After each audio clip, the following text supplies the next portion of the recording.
अलीकडेच सोशल मीडियावरती बॉलिवूड स्टार श्रद्धा कपूरने टाकलेल्या एका पोस्टरची भरपूर चर्चा सुरू आहे. काय चर्चा सुरू आहे तर त्यांनी त्यांची अपकमिंग फिल्म असलेल्या इठा या सिनेमाचं पोस्टर सोशल मीडियावर रिलीज केलं आणि त्याच्यानंतर हा सिनेमा तमाशावर आहे हे तर नक्की झालंच, मात्र इठा ही कोण आहे, तिची कथा काय आहे, तिचा प्रवास काय आहे, नेमकी ही विठा कोण आहे जिची भूमिका श्रद्धा कपूर साधताना आपल्याला करताना दिसतीये, याबद्दल आपण आज बोलणार आहोत. फार दिवसांनी आपला व्हिडिओ येतोय, यासाठी फिल्मी बुडबाग परिवाराची मनापासून माफी मागतो.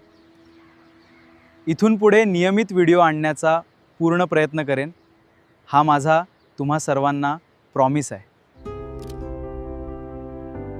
चला आपली ही जर्नी पुन्हा एकदा नव्यानं सुरू करूया.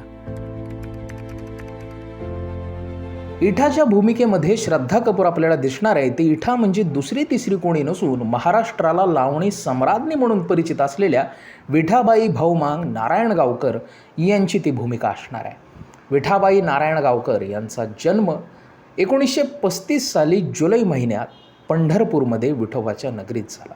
या अद्वितीय कलागुणांसह तमाशा कलावंतांच्या मनामध्ये आढळ स्थान निर्माण करणाऱ्या विठाबाईंना लहानपणापासूनच नृत्याची आवड होती. त्यांच्या बहिणी रमाबाई आणि केशरबाई नारायणगावकर यांच्या मार्गदर्शनाखाली विठा यांनी लावणी नृत्य करण्यास आपली तयारी केली.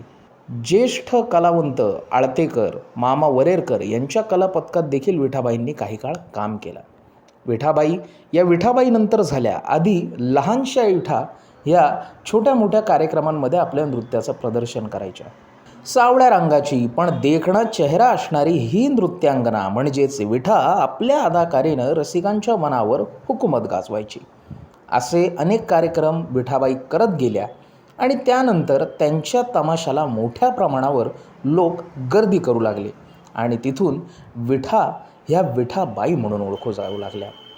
विठाबाईंनी पोटासाठी नाचते मी परवा कोणाची ही लावणी अजरामर तर केलीच, पण त्याचबरोबर मुंबईची केळेवाळी विठ्ठल थोरात राशीनकर यांनी लिहिलेली रक्तात न्हालेली कुऱ्हाड या वगनाट्यामध्ये वेडीची भूमिका सादर करून आपल्या सुंदरतेबरोबरच आपला गोड गाळा, आपली नृत्याविष्कार, आपली शैली आणि उत्तम अभिनयाने रसिकांच्या मनावर अधिराज्य गाजवलं. पोटापेक्षाही कलेसाठी नाचणारी विठा ह्या जेव्हा गरोदर होत्या म्हणजेच त्या प्रेग्नेंट असतानाही स्टेजवर नाचत होत्या. नाचता नाचता पोटात बाळंतपणाच्या कळ्या येऊ लागल्या तेव्हा स्टेजच्या मागे एका कार्यक्रमादरम्यानच एका तंबूत जाऊन विठा यांनी आपली डिलेव्हरी केली. बाळाची नाळ त्यांनी दगडाने ठेचली आणि बाळाला आपल्याच एका सहकारी महिलेला देऊन विठाबाई पुन्हा स्टेजवर आल्या आणि नाचू लागल्या. मुलगी झाल्याची बातमी देऊन त्या पुन्हा नाचायला लागल्या. प्रेक्षकांनी हात जोडून सांगितलं की विठाबाई, तुमच्या या कलेच्या सेवेला, तुमच्या या आराधनेला आमचा मानाचा मुजरा आहे, पण आमची विनंती आहे की तुम्ही आता आराम करा. आम्ही तिकिटासाठी भरलेले सगळे पैसे हे पूर्ण फिटले, तुमच्यासारखी लोककलावंत होणे नाही.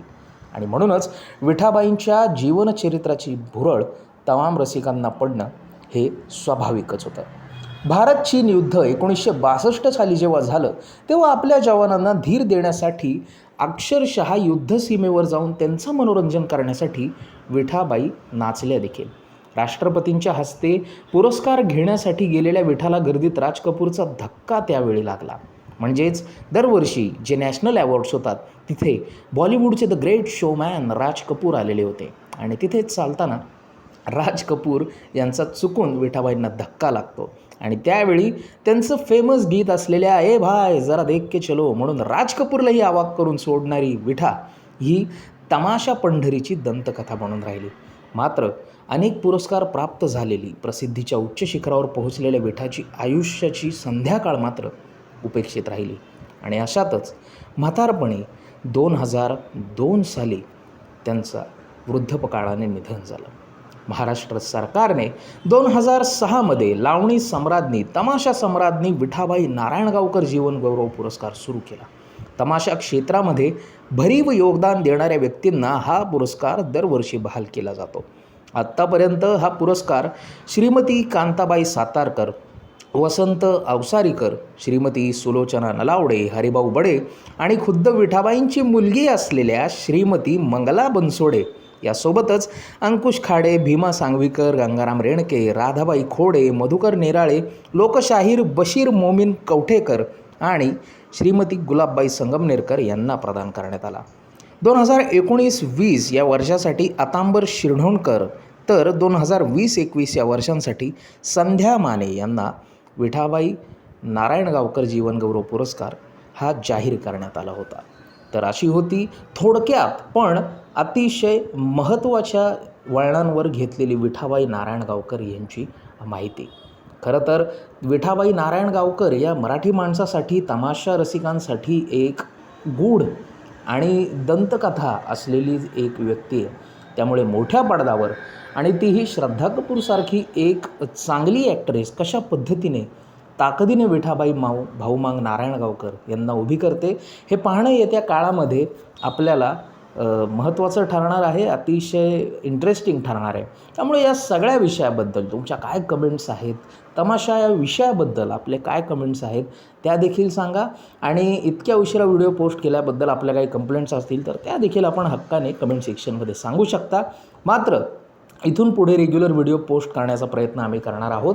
त्यामुळे या चॅनलला आत्ताच लाईक, शेअर आणि सबस्क्राईब करायला विसरू नका. पाहत रहा फिल्मी बुडबक. धन्यवाद.